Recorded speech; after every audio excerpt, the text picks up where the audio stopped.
Écrit à l'ange de l'église de Thyatire, voici ce que dit le Fils de Dieu, celui qui a les yeux comme une flamme de feu, et dont les pieds sont semblables à de l'airain ardent.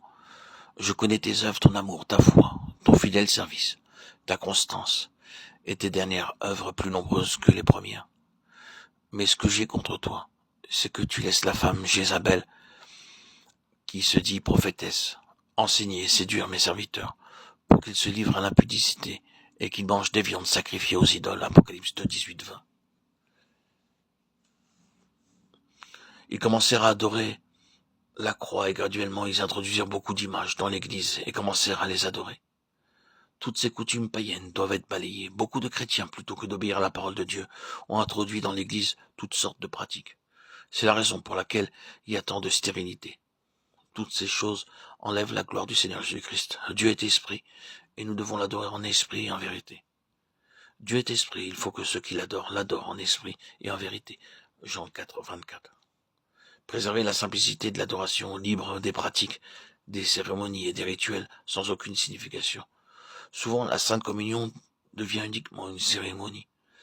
Plusieurs n'assistent jamais à un service dans l'église, sauf pour le dimanche de Pâques.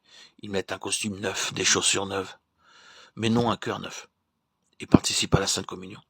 Ce sont des fumeurs, des ivrognes et des adultères. Et même les pasteurs qui donnent la Sainte Communion fument. Nous devons adorer Dieu en esprit et en vérité. Alors seulement nous serons qualifiés pour notre part dans l'héritage céleste que Dieu prépare. Priez en esprit, veillez en esprit, adorez en esprit. Nous lisons dans Apocalypse 3, 1, 2, écrit à l'ange de l'église de Sardes. Voici ce que dit celui qui a les 7 esprits de Dieu et les 7 étoiles. Je connais tes œuvres, je sais que tu passes pour être vivant et tu es mort. Sois vigilant et affermis le reste qui est près de mourir, car je n'ai pas trouvé tes œuvres parfaites devant Dieu. Sois vigilant. Les gens ont une très haute opinion de nous, mais Dieu est-il satisfait? Il déclare, sois vigilant et affermis le reste qui est près de mourir. Car vous ne savez quand viendra le maître de la maison, ou le soir, ou au milieu de la nuit, ou au chant du coq, ou le matin. Craignez qu'il ne vous trouve endormi à son arrivée soudaine. Ce que je vous dis, je le dis à vous. Veillez. Marc 13, 35, 37.